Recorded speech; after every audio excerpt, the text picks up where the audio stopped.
Lit-Classics presents The Art of War by Sun Tzu, translated by Lionel Giles. Chapter 1. Laying Plans. Sun Tzu said, "The art of war is of vital importance to the state. It is a matter of life and death, a road either to safety or to ruin. Hence it is a subject of inquiry which can on no account be neglected. The art of war, then, is governed by 5 constant factors, to be taken into account in one's deliberations, when seeking to determine the conditions obtaining in the field. These are 1. Immoral law, 2. Heaven, 3. Earth, 4. The commander, 5. Method and discipline. Immoral law causes the people to be in complete accord with their ruler, so that they will follow him regardless of their lives, undismayed by any danger. Heaven signifies night and day, cold and heat, times and seasons. Earth comprises distances, great and small, danger and security, open ground and narrow passes, the chances of life and death. The commander stands for the virtues of wisdom, sincerity, benevolence, courage, and strictness. By method and discipline are to be understood the marshalling of the army in its proper subdivisions, the graduations of rank among the officers, the maintenance of roads by which supplies may reach the army, and the control of military expenditure. These 5 heads should be familiar to every general. He who knows them will be victorious. He who knows them not will fail. Therefore, in your deliberations, when seeking to determine the military conditions, let them be made the basis of a comparison in these ways. 1. Which of the 2 sovereigns is imbued with the moral law? 2. Which of the 2 generals has most ability? 3. With whom lie the advantages derived from heaven and earth? 4. On which side is discipline most rigorously enforced? 5. Which army is stronger? 6. On which side are officers and men more highly trained? 7. In which army is there the greater constancy both in reward and punishment? By means of these 7 considerations I can forecast victory or defeat. The general that hearkens to my counsel and acts upon it will conquer. Let such a general be retained in command. The general that hearkens not to my counsel, nor acts upon it, will suffer defeat. Let such a general be dismissed. While heeding the profit of my counsel, avail yourself also of any helpful circumstances, over and beyond the ordinary rules. According as circumstances are favorable, one should modify one's plans. All warfare is based on deception. Hence, when able to attack, we must seem unable. When using our forces, we must seem inactive. When we are near, we must make the enemy believe we are far away. When far away, we must make him believe we are near. Hold out baits to entice the enemy. Feign disorder and crush him. If he is secure at all points, be prepared for him. If he is in superior strength, evade him.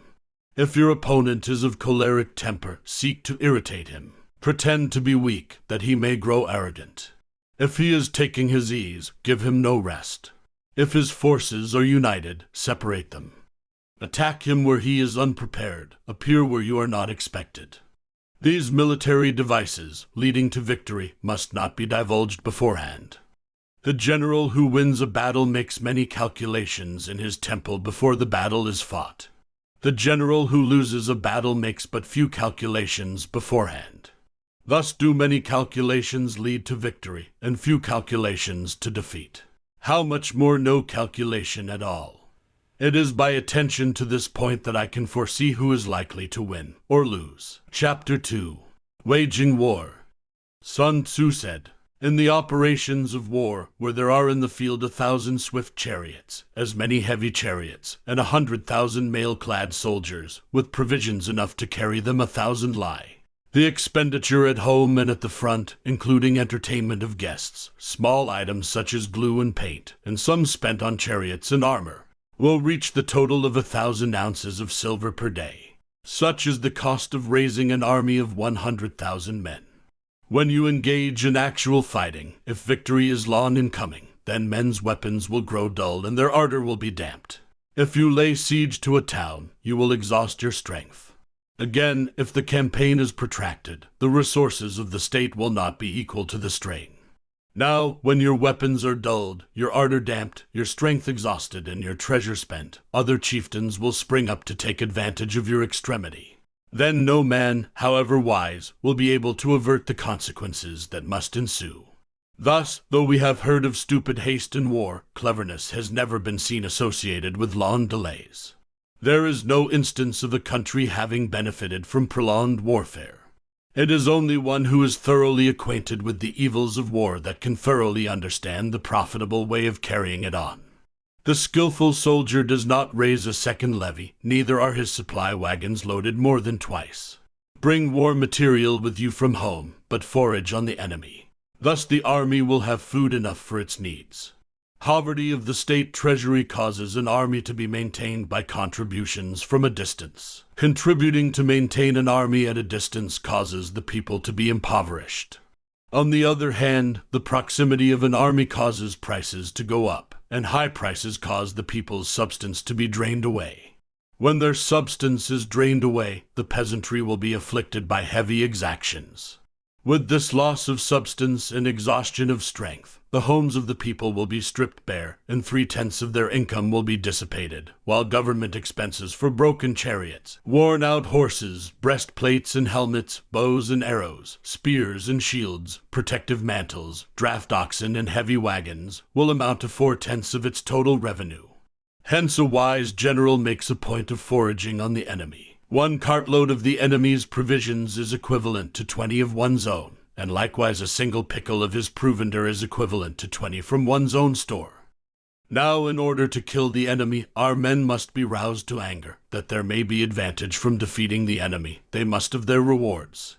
Therefore, in chariot fighting, when 10 or more chariots have been taken, those should be rewarded who took the first. Our own flags should be substituted for those of the enemy, and the chariots mingled and used in conjunction with ours. The captured soldiers should be kindly treated and kept. This is called using the conquered foe to augment one's own strength. In war, then, let your great object be victory, not lengthy campaigns. Thus it may be known that the leader of armies is the arbiter of the people's fate, a man on whom it depends whether the nation shall be in peace or in peril. Chapter 3. Attack by Stratagem. Sun Tzu said, "In the practical art of war, the best thing of all is to take the enemy's country whole and intact. To shatter and destroy it is not so good. So, too, it is better to recapture an entire army than to destroy it. To capture a regiment, a detachment, or a company than to destroy them. Hence, to fight and conquer in all your battles is not supreme excellence. Supreme excellence consists in breaking the enemy's resistance without fighting. Thus, the highest form of generalship is to balk the enemy's plans. The next best is to prevent the junction of the enemy's forces. The next in order is to attack the enemy's army in the field. And the worst policy of all is to besiege walled cities. The rule is not to besiege walled cities if it can possibly be avoided. The preparation of mantlets, movable shelters, and various implements of war will take up 3 whole months, and the piling up of mounds over against the walls will take 3 months more. The general, unable to control his irritation, will launch his men to the assault like swarming ants, with the result that 1/3 of his men are slain, while the town still remains untaken. Such are the disastrous effects of a siege. Therefore the skillful leader subdues the enemy's troops without any fighting. He captures their cities without laying siege to them. He overthrows their kingdom without lengthy operations in the field. With his forces intact he will dispute the mastery of the empire, and thus, without losing a man, his triumph will be complete. This is the method of attacking by stratagem. It is the rule in war, if our forces are 10 to the enemy's 1, to surround him. If 5 to 1, to attack him. If twice as numerous, to divide our army into 2. If equally matched, we can offer battle. If slightly inferior in numbers, we can avoid the enemy. If quite unequal in every way, we can flee from him. Hence, though an obstinate fight may be made by a small force, in the end it must be captured by the larger force. The general is the bulwark of the state. If the bulwark is complete at all points, the state will be strong. If the bulwark is defective, the state will be weak. There are 3 ways in which a ruler can bring misfortune upon his army. 1. By commanding the army to advance or to retreat, being ignorant of the fact that it cannot obey. This is called hobbling the army. 2. By attempting to govern an army in the same way as he administers a kingdom, being ignorant of the conditions which obtain in an army. This causes restlessness in the soldiers' minds. 3. By employing the officers of his army without discrimination, through ignorance of the military principle of adaptation to circumstances. This shakes the confidence of the soldiers. But when the army is restless and distrustful, trouble is sure to come from the other feudal princes. This is simply bringing anarchy into the army and flinging victory away. Thus we may know that there are 5 essentials for victory.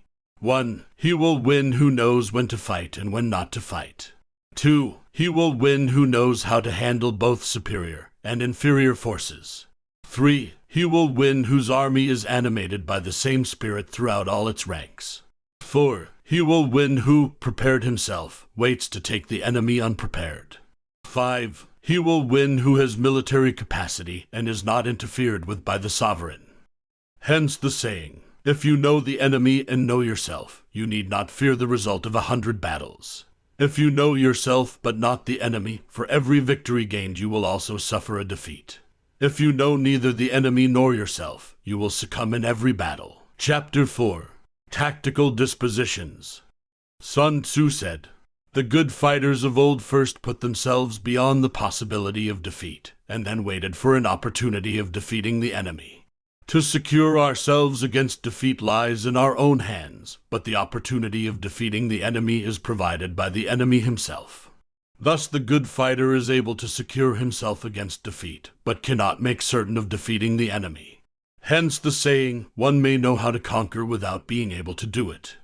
Security against defeat implies defensive tactics. Ability to defeat the enemy means taking the offensive. Standing on the defensive indicates insufficient strength. Attacking, a superabundance of strength. The general who is skilled in defense hides in the most secret recesses of the earth. He who is skilled in attack flashes forth from the topmost heights of heaven. Thus, on the one hand, we have ability to protect ourselves. On the other, a victory that is complete. To see victory only when it is within the knowledge of the common herd is not the acme of excellence. Neither is it the acme of excellence if you fight and conquer, and the whole empire says, "Well done." To lift an autumn hair is no sign of great strength. To see the sun and moon is no sign of sharp sight. To hear the noise of thunder is no sign of a quick ear. What the ancients called a clever fighter is one who not only wins, but excels in winning with ease. Hence his victories bring him neither reputation for wisdom nor credit for courage. He wins his battles by making no mistakes. Making no mistakes is what establishes the certainty of victory, for it means conquering an enemy that is already defeated. Hence the skillful fighter puts himself into a position which makes defeat impossible, and does not miss the moment for defeating the enemy. Thus it is that in war the victorious strategist only seeks battle after the victory has been won, whereas he who is destined to defeat first fights and afterwards looks for victory. The skilled leader cultivates the moral law and strictly adheres to method and discipline. Thus it is in his power to control success. In respect of military method, we have, firstly, measurement, secondly, estimation of quantity, thirdly, calculation, fourthly, balancing of chances, fifthly, victory. Measurement owes its existence to earth, estimation of quantity to measurement, calculation to estimation of quantity, balancing of chances to calculation, and victory to balancing of chances. A victorious army opposed to a routed one is as a pound's weight placed in the scale against a single grain. The onrush of a conquering force is like the bursting of pent-up waters into a chasm 1,000 fathoms deep. Chapter 5. Energy. Sun Tzu said, "The control of a large force is the same principle as the control of a few men. It is merely a question of dividing up their numbers. Fighting with a large army under your command is not different from fighting with a small one. It is merely a question of instituting signs and signals. To ensure that your whole host may withstand the brunt of the enemy's attack and remain unshaken, this is effected by maneuvers direct and indirect. That the impact of your army may be like a grindstone dashed against an egg, This is affected by the science of weak points and strong. In all fighting, the direct method may be used for joining battle, but indirect methods will be needed in order to secure victory. Indirect tactics, efficiently applied, are inexhaustible as heaven and earth, unending as the flow of rivers and streams. Like the sun and moon, they end but to begin anew. Like the 4 seasons, they pass away to return once more. There are not more than 5 musical notes, yet the combinations of these 5 give rise to more melodies than can ever be heard. There are not more than 5 primary colors, blue, yellow, red, white, and black. Yet in combination they produce more hues than can ever be seen. There are not more than 5 cardinal tastes, sour, acrid, salt, sweet, bitter. Yet combinations of them yield more flavors than can ever be tasted. In battle, there are not more than 2 methods of attack, the direct and the indirect. Yet these 2 in combination give rise to an endless series of maneuvers. The direct and the indirect lead onto each other in turn. It is like moving in a circle. You never come to an end. Who can exhaust the possibilities of their combination? The onset of troops is like the rush of a torrent which will even roll stones along in its course. The quality of decision is like the well-timed swoop of a falcon which enables it to strike and destroy its victim. Therefore the good fighter will be terrible in his onset and prompt in his decision. Energy may be likened to the bending of a crossbow, decision to the releasing of a trigger. Amid the turmoil and tumult of battle, there may be seeming disorder and yet no real disorder at all. Amid confusion and chaos, your array may be without head or tail, yet it will be proof against defeat. Simulated disorder postulates perfect discipline. Simulated fear postulates courage. Simulated weakness postulates strength.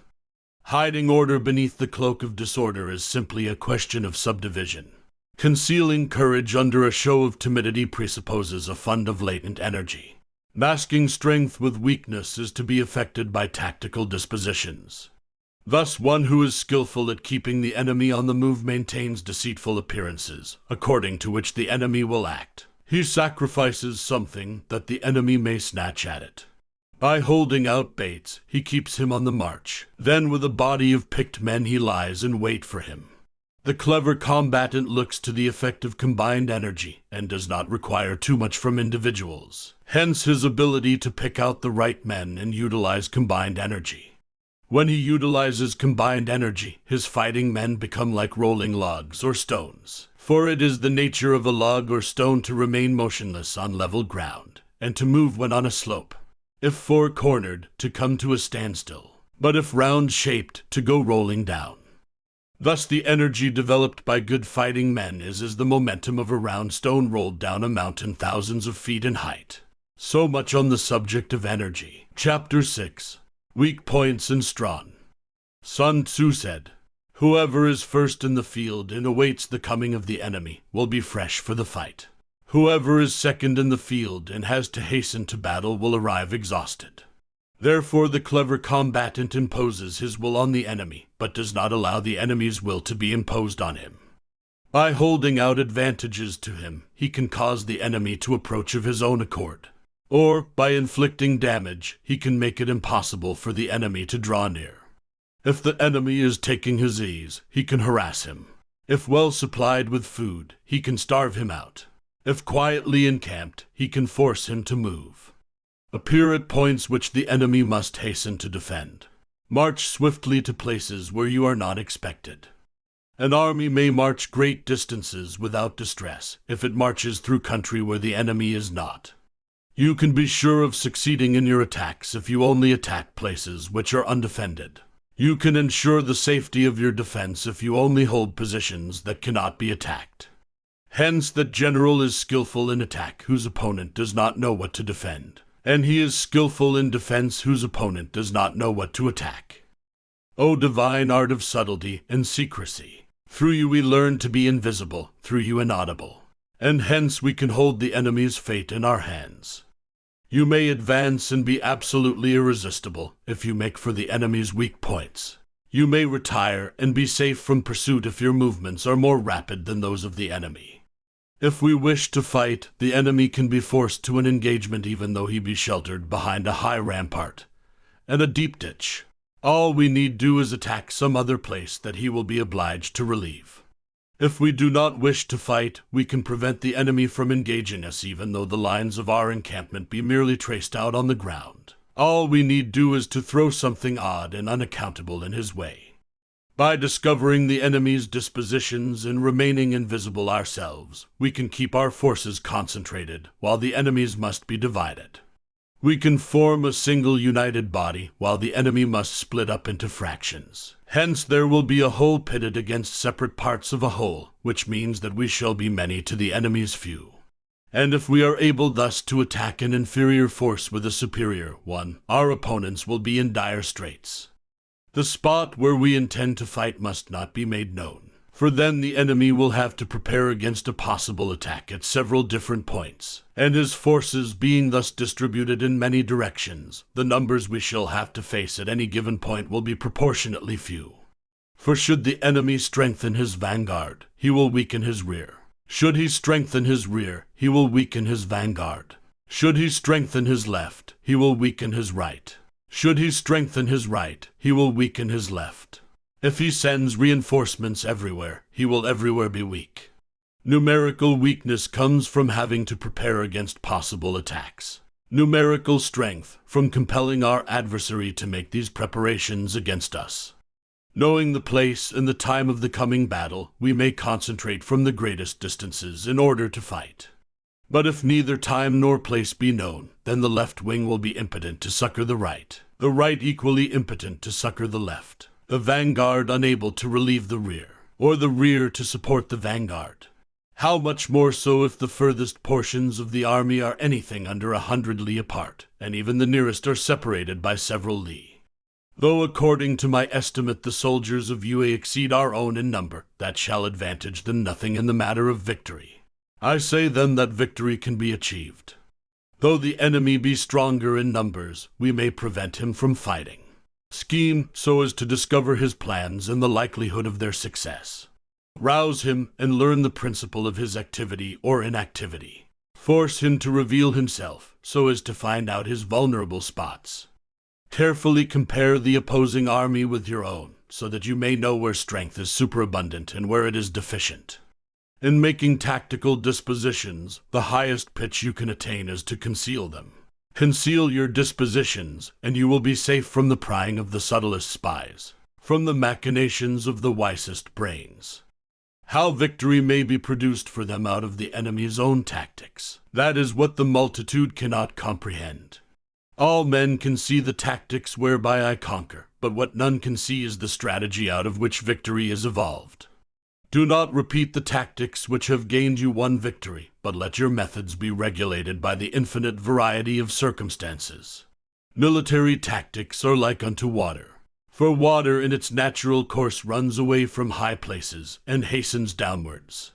So in war, the way is to avoid what is strong and to strike at what is weak. Water shapes its course according to the nature of the ground over which it flows. The soldier works out his victory in relation to the foe whom he is facing. Therefore, just as water retains no constant shape, so in warfare there are no constant conditions. He who can modify his tactics in relation to his opponent, and thereby succeed in winning, may be called a heaven-born captain. The 5 elements, water, fire, wood, metal, earth, are not always equally predominant. The 4 seasons make way for each other in turn. There are short days and long. The moon has its periods of waning and waxing. Chapter 7. Maneuvering. Sun Tzu said, "In war, the general receives his commands from the sovereign. Having collected an army and concentrated his forces, he must blend and harmonize the different elements thereof before pitching his camp. After that comes tactical maneuvering, than which there is nothing more difficult. The difficulty of tactical maneuvering consists in turning the devious into the direct, and misfortune into gain. Thus, to take a long and circuitous route, after enticing the enemy out of the way, and though starting after him, to contrive to reach the goal before him, shows knowledge of the artifice of deviation. Maneuvering with an army is advantageous. With an undisciplined multitude, most dangerous. If you set a fully equipped army in march in order to snatch an advantage, the chances are that you will be too late. On the other hand, to detach a flying column for the purpose involves the sacrifice of its baggage and stores. Thus, if you order your men to roll up their buff coats and make forced marches without halting day or night, covering double the usual distance at a stretch, doing 100 li in order to wrest an advantage, the leaders of all your 3 divisions will fall into the hands of the enemy. The stronger men will be in front, the jaded ones will fall behind, and on this plan only 1/10 of your army will reach its destination. If you march 50 li in order to outmaneuver the enemy, you will lose the leader of your 1st division, and only half your force will reach the goal. If you march 30 li with the same objective, 2/3 of your army will arrive. We may take it then that an army without its baggage train is lost. Without provisions it is lost. Without bases of supply it is lost. We cannot enter into alliances until we are acquainted with the designs of our neighbors. We are not fit to lead an army on the march unless we are familiar with the face of the country, its mountains and forests, its pitfalls and precipices, its marshes and swamps. We shall be unable to turn natural advantage to account unless we make use of local guides. In war, practice dissimulation, and you will succeed.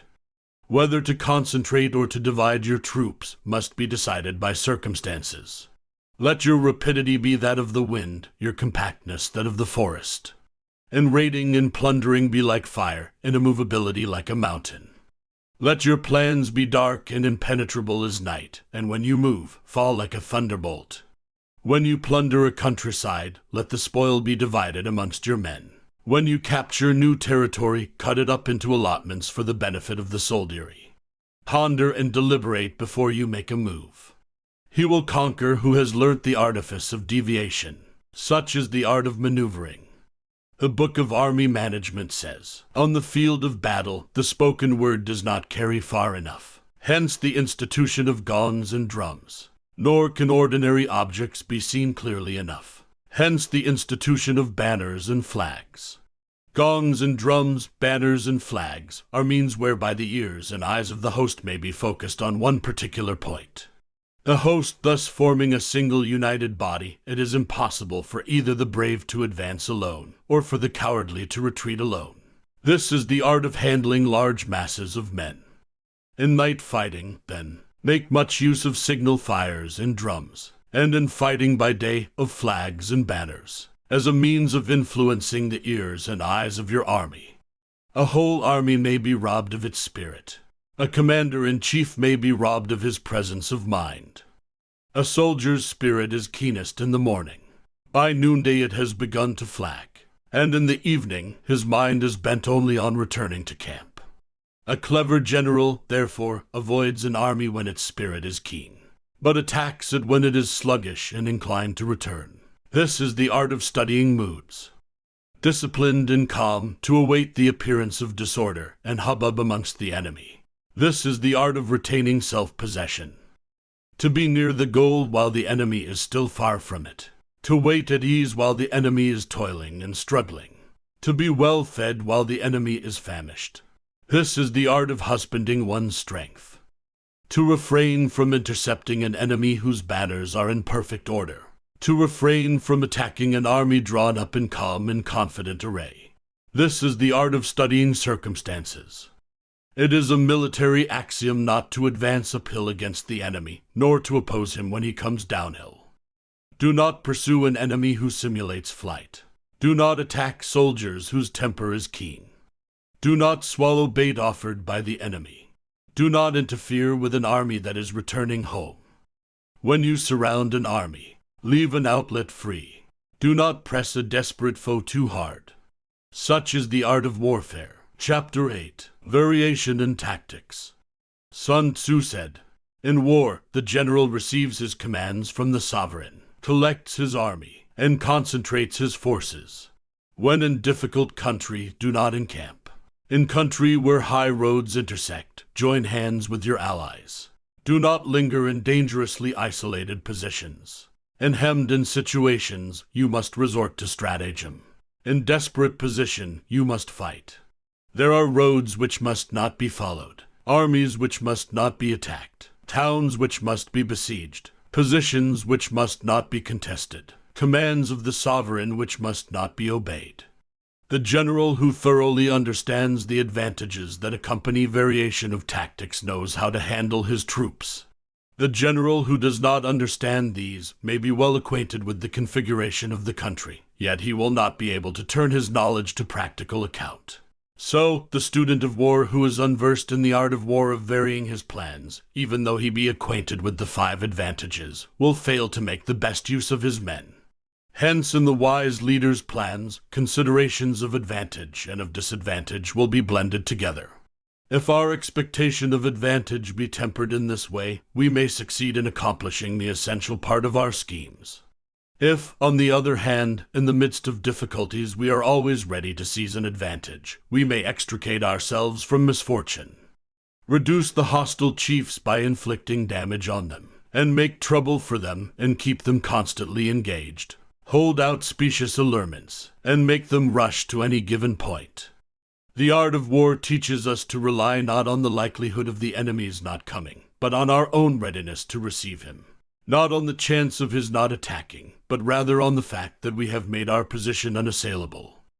There are 5 dangerous faults which may affect a general. 1. Recklessness, which leads to destruction. 2. Cowardice, which leads to capture. 3. A hasty temper, which can be provoked by insults. 4. A delicacy of honor which is sensitive to shame. 5. Over-solicitude for his men, which exposes him to worry and trouble. These are the 5 besetting sins of a general, ruinous to the conduct of war. When an army is overthrown and its leader slain, the cause will surely be found among these 5 dangerous faults. Let them be a subject of meditation. Chapter 9. The Army on the March. Sun Tzu said, "We come now to the question of encamping the army and observing signs of the enemy. Pass quickly over mountains and keep in the neighborhood of valleys. Camp in high places, facing the sun. Do not climb heights in order to fight." So much for mountain warfare. After crossing a river, you should get far away from it. When an invading force crosses a river in its onward march, do not advance to meet it in midstream. It will be best to let half the army get across, and then deliver your attack. If you are anxious to fight, you should not go to meet the invader near a river which he has to cross. Moor your craft higher up than the enemy and facing the sun. Do not move upstream to meet the enemy. So much for river warfare. In crossing salt marshes, your sole concern should be to get over them quickly, without any delay. If forced to fight in a salt marsh, you should have water and grass near you, and get your back to a clump of trees. So much for operations in salt marshes. In dry, level country, take up an easily accessible position with rising ground to your right, and on your rear, so that the danger may be in front, and safety lie behind. So much for campaigning in flat country. These are the 4 useful branches of military knowledge which enabled the Yellow Emperor to vanquish 4 several sovereigns. All armies prefer high ground to low and sunny places to dark. If you are careful of your men and camp on hard ground, the army will be free from disease of every kind, and this will spell victory. When you come to a hill or a bank, occupy the sunny side, with the slope on your right rear. Thus you will at once act for the benefit of your soldiers and utilize the natural advantages of the ground. When, in consequence of heavy rains up country, a river which you wish to ford is swollen and flecked with foam, you must wait until it subsides. Country in which there are precipitous cliffs with torrents running between, deep natural hollows, confined places, tangled thickets, quagmires, and crevices, should be left with all possible speed and not approached. While we keep away from such places, we should get the enemy to approach them.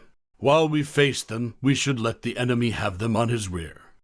If in the neighborhood of your camp there should be any hilly country, ponds surrounded by aquatic grass, hollow basins filled with reeds, or woods with thick undergrowth, they must be carefully routed out and searched.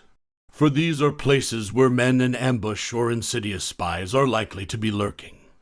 When the enemy is close at hand and remains quiet, he is relying on the natural strength of his position. When he keeps aloof and tries to provoke a battle, he is anxious for the other side to advance. If his place of encampment is easy of access, he is tendering a bait. Movement amongst the trees of a forest shows that the enemy is advancing. The appearance of a number of screens in the midst of thick grass means that the enemy wants to make us suspicious. The rising of birds in their flight is the sign of an ambush. Startled beasts indicate that a sudden attack is coming. When there is dust rising in a high column, it is the sign of chariots advancing. When the dust is low, but spread over a wide area, it betokens the approach of infantry. When it branches out in different directions, it shows that parties have been sent to collect firewood. A few clouds of dust moving to and fro signify that the army is encamping. Humble words and increased preparations are signs that the enemy is about to advance. Violent language and driving forward as if to the attack are signs that he will retreat. When the light chariots come out first and take up a position on the wings, it is a sign that the enemy is forming for battle. Peace proposals unaccompanied by a sworn covenant indicate a plot. When there is much running about and the soldiers fall into rank, it means that the critical moment has come. When some are seen advancing and some retreating, it is a lure. When the soldiers stand leaning on their spears, they are faint from want of food. If those who are sent to draw water begin by drinking themselves, the army is suffering from thirst. If the enemy sees an advantage to be gained and makes no effort to secure it, the soldiers are exhausted. If birds gather on any spot, it is unoccupied. Clamor by night betokens nervousness. If there is disturbance in the camp, the general's authority is weak. If the banners and flags are shifted about, sedition is afoot. If the officers are angry, it means that the men are weary. When an army feeds its horses with grain and kills its cattle for food, and when the men do not hang their cooking pots over the campfires, showing that they will not return to their tents, you may know that they are determined to fight to the death. The sight of men whispering together in small knots, or speaking in subdued tones, points to disaffection amongst the rank and file. Too frequent rewards signify that the enemy is at the end of his resources. Too many punishments betray a condition of dire distress. To begin by bluster, but afterwards to take fright at the enemy's numbers, shows a supreme lack of intelligence. When envoys are sent with compliments in their mouths, it is a sign that the enemy wishes for a truce. If the enemy's troops march up angrily and remain facing ours for a long time without either joining battle or taking themselves off again, the situation is one that demands great vigilance and circumspection. If our troops are no more in number than the enemy, that is amply sufficient. It only means that no direct attack can be made. What we can do is simply concentrate all our available strength, keep a close watch on the enemy, and obtain reinforcements. He who exercises no forethought but makes light of his opponents is sure to be captured by them. If soldiers are punished before they have grown attached to you, they will not prove submissive. And, unless submissive, then will be practically useless. If, when the soldiers have become attached to you, punishments are not enforced, they will still be useless. Therefore, soldiers must be treated in the first instance with humanity, but kept under control by means of iron discipline. This is a certain road to victory. If in training soldiers' commands are habitually enforced, the army will be well disciplined. If not, its discipline will be bad.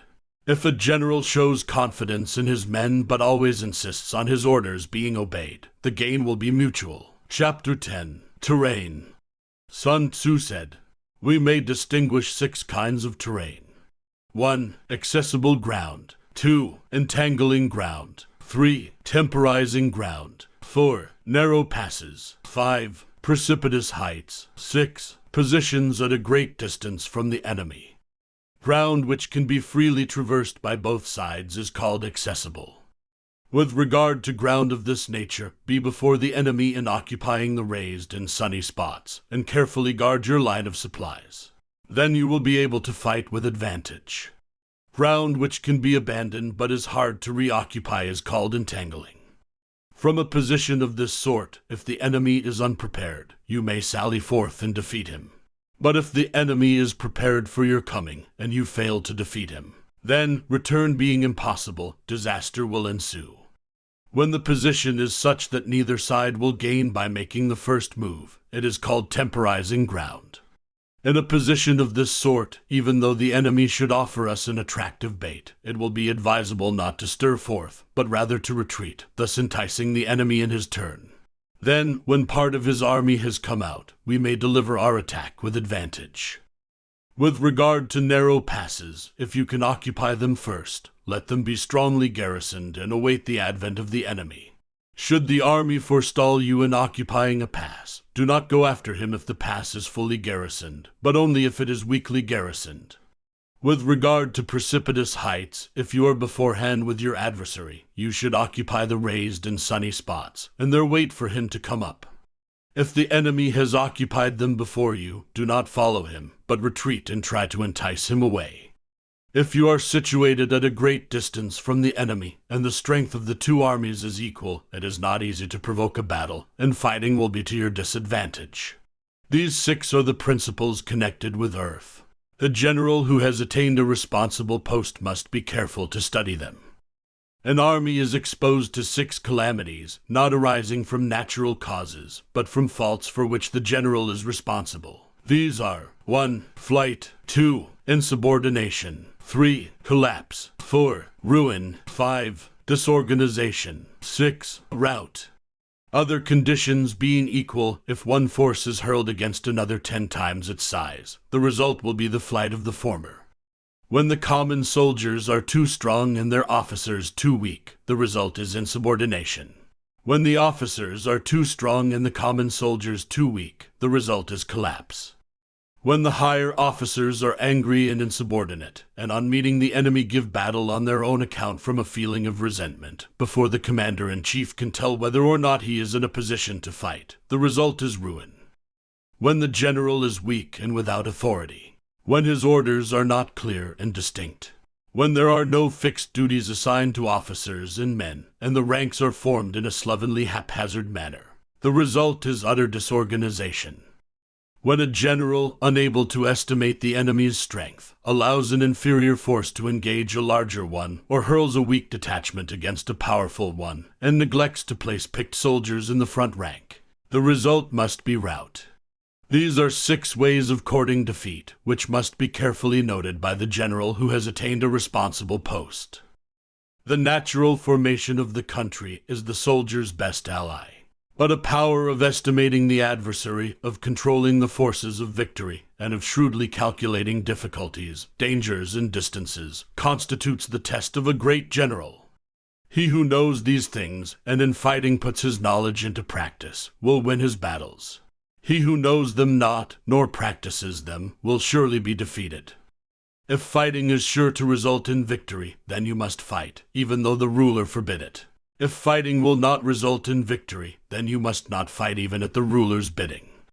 The general who advances without coveting fame and retreats without fearing disgrace, whose only thought is to protect his country and do good service for his sovereign, is the jewel of the kingdom. Regard your soldiers as your children, and they will follow you into the deepest valleys. Look upon them as your own beloved sons, and they will stand by you even unto death. If, however, you are indulgent, but unable to make your authority felt, kind-hearted, but unable to enforce your commands, and incapable, moreover, of quelling disorder, then your soldiers must be likened to spoilt children. They are useless for any practical purpose. If we know that our own men are in a condition to attack, but are unaware that the enemy is not open to attack, we have gone only halfway towards victory. If we know that the enemy is open to attack, but are unaware that our own men are not in a condition to attack, we have gone only halfway towards victory. If we know that the enemy is open to attack, and also know that our men are in a condition to attack, but are unaware that the nature of the ground makes fighting impractical, we have still gone only halfway towards victory. Hence the experienced soldier, once in motion, is never bewildered. Once he has broken camp, he is never at a loss. Hence the saying, if you know the enemy and know yourself, your victory will not stand in doubt. If you know heaven and know earth, you may make your victory complete. Chapter 11. The 9 Situations. Sun Tzu said, "The art of war recognizes 9 varieties of ground. 1. Dispersive ground.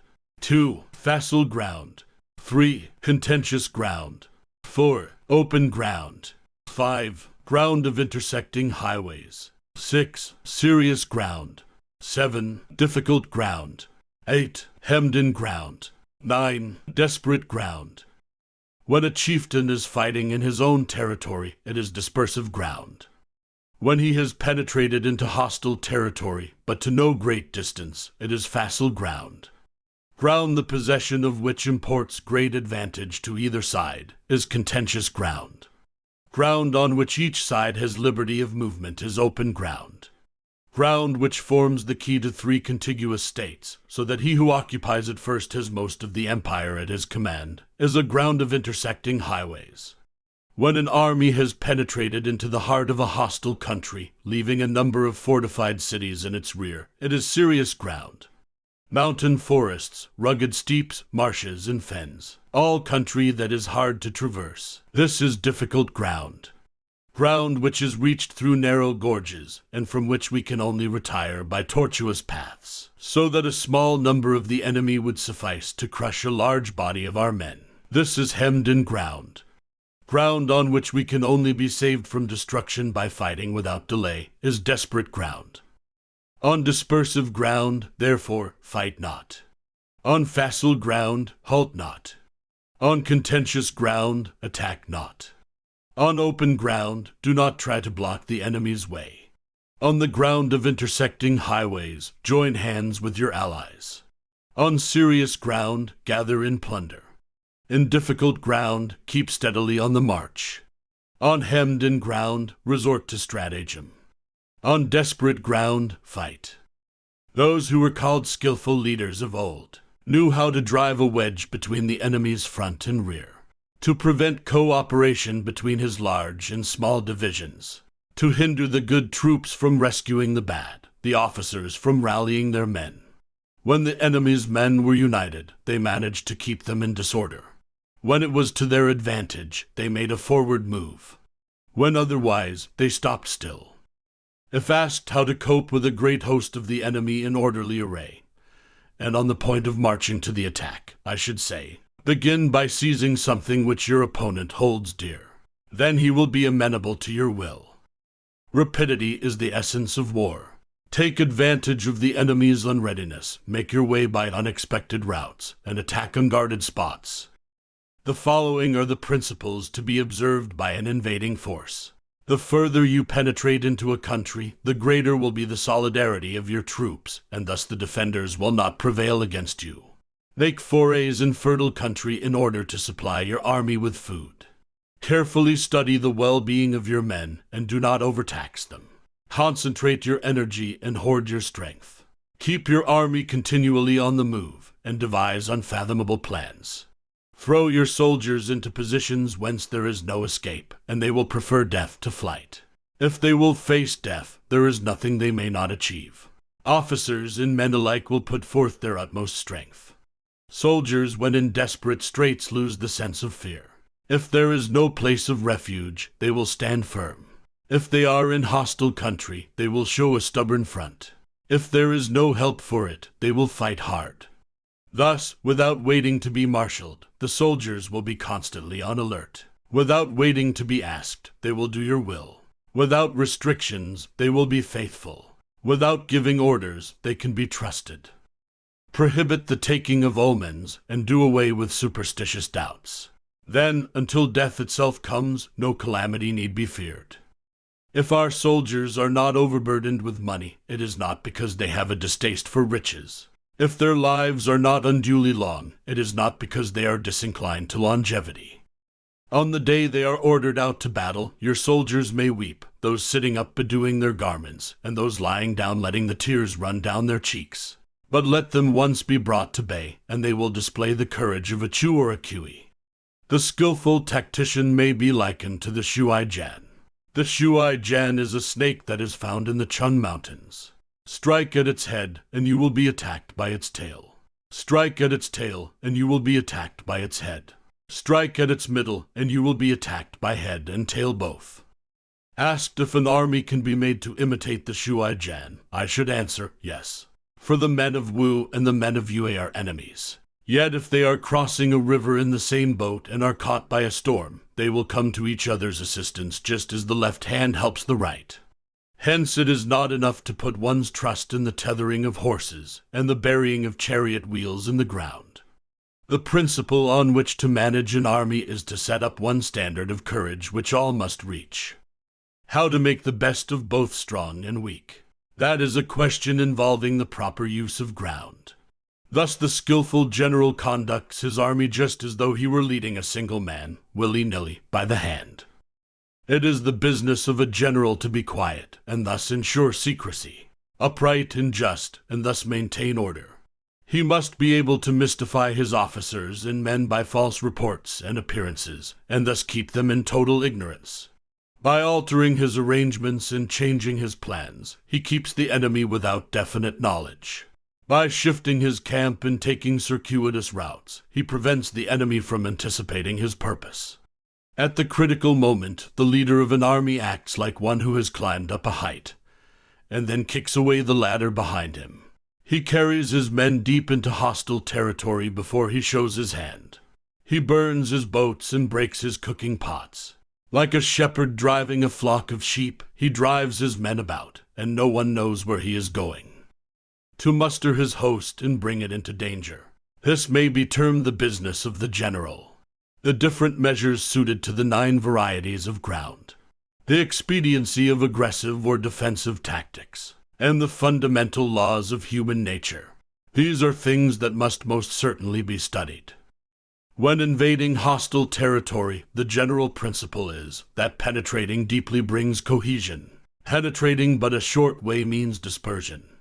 When you leave your own country behind and take your army across neighborhood territory, you find yourself on critical ground. When there are means of communication on all 4 sides, the ground is one of intersecting highways. When you penetrate deeply into a country, it is serious ground. When you penetrate but a little way, it is facile ground. When you have the enemy's strongholds on your rear and narrow passes in front, it is hemmed-in ground. When there is no place of refuge at all, it is desperate ground. Therefore, on dispersive ground, I would inspire my men with unity of purpose. On facile ground, I would see that there is close connection between all parts of my army. On contentious ground, I would hurry up my rear. On open ground, I would keep a vigilant eye on my defenses. On ground of intersecting highways, I would consolidate my alliances. On serious ground, I would try to ensure a continuous stream of supplies. On difficult ground, I would keep pushing on along the road. On hemmed-in ground, I would block any way of retreat. On desperate ground, I would proclaim to my soldiers the hopelessness of saving their lives. For it is the soldier's disposition to offer an obstinate resistance when surrounded, to fight hard when he cannot help himself, and to obey promptly when he has fallen into danger. We cannot enter into alliance with neighboring princes until we are acquainted with their designs. We are not fit to lead an army on the march unless we are familiar with the face of the country, its mountains and forests, its pitfalls and precipices, its marshes and swamps. We shall be unable to turn natural advantages to account unless we make use of local guides. To ignore any of the following principles does not befit a warlike prince. When a warlike prince attacks a powerful state, his generalship shows itself in preventing the concentration of the enemy's forces. He overawes his opponents, and their allies are prevented from joining against him. Hence he does not strive to ally himself with all and sundry, nor does he foster the power of other states. He carries out his own secret designs, keeping his antagonists in awe. Thus he is able to capture their cities and overthrow their kingdoms. Bestow rewards without regard to rule, issue orders without regard to previous arrangements, and you will be able to handle a whole army as though you had to do with but a single man. Confront your soldiers with the deed itself. Never let them know your design. When the outlook is bright, bring it before their eyes, but tell them nothing when the situation is gloomy. Place your army in deadly peril, and it will survive. Plunge it into desperate straits, and it will come off in safety. For it is precisely when a force has fallen into harm's way that it is capable of striking a blow for victory. Success in warfare is gained by carefully accommodating ourselves to the enemy's purpose. By persistently hanging on the enemy's flank, we shall succeed in the long run in killing the commander-in-chief. This is called ability to accomplish a thing by sheer cunning. On the day that you take up your command, block the frontier passes, destroy the official tallies, and stop the passage of all emissaries. Be stern in the council chamber so that you may control the situation. If the enemy leaves a door open, you must rush in. Forestall your opponent by seizing what he holds dear, and subtly contrive to time his arrival on the ground. Walk in the path defined by rule, and accommodate yourself to the enemy until you can fight a decisive battle. At first, then, exhibit the coyness of a maiden until the enemy gives you an opening. Afterwards, emulate the rapidity of a running hare, and it will be too late for the enemy to oppose you. Chapter 12. The Attack by Fire. Sun Tzu said, "There are 5 ways of attacking with fire. The first is to burn soldiers in their camp. The second is to burn stores. The third is to burn baggage trains. The fourth is to burn arsenals and magazines. The fifth is to hurl dropping fire amongst the enemy. In order to carry out an attack, we must have means available. The material for raising fire should always be kept in readiness. There is a proper season for making attacks with fire, and special days for starting a conflagration. The proper season is when the weather is very dry. The special days are those when the moon is in the constellations of the sieve, the wall, the wing, or the crossbar. For these 4 are all days of rising wind. In attacking with fire, one should be prepared to meet 5 possible developments. 1. When fire breaks out inside the enemy's camp, respond at once with an attack. 2. If there is an outbreak of fire, but the enemy's soldiers remain quiet, bide your time and do not attack. 3. When the force of the flames has reached its height, follow it up with an attack, if that is practical. If not, stay where you are. 4. If it is possible to make an assault with fire from without, do not wait for it to break out within, but deliver your attack at a favorable moment. 5. When you start a fire, do so with the wind at your back. Do not attack into the wind. A wind that rises in the daytime lasts long, but a night breeze soon falls. In every army, the 5 developments connected with fire must be known, the movements of the stars calculated, and a watch kept for the proper days. Hence, those who use fire as an aid to the attack show intelligence. Those who use water as an aid to the attack gain an increase in strength. By means of water, an enemy may be intercepted, but not robbed of all his belongings. Unhappy is the fate of one who tries to win his battles and succeed in his attacks without cultivating the spirit of enterprise, for the result is waste of time and general stagnation. Hence the saying, "The enlightened ruler lays his plans well ahead. The good general cultivates his resources." Move not unless you see an advantage. Use not your troops unless there is something to be gained. Fight not unless the position is critical. No ruler should put troops into the field merely to gratify his own spleen. No general should fight a battle simply out of pride. If it is to your advantage, make a forward move. If not, stay where you are. Anger may in time change to gladness. Vexation may be succeeded by content. But a kingdom that has once been destroyed can never come again into being, nor can the dead ever be brought back to life. Hence the enlightened ruler is heedful, and the good general full of caution. This is the way to keep a country at peace and an army intact. Chapter 13. The Use of Spies. Sun Tzu said, "Raising a host of 100,000 men and marching them great distances entails heavy loss on the people, and a drain on the resources of the state. The daily expenditure will amount to 1,000 ounces of silver. There will be commotion at home and abroad, and men will drop down exhausted on the highways. As many as 700,000 families will be impeded in their labor. Hostile armies may face each other for years, striving for the victory which is decided in a single day.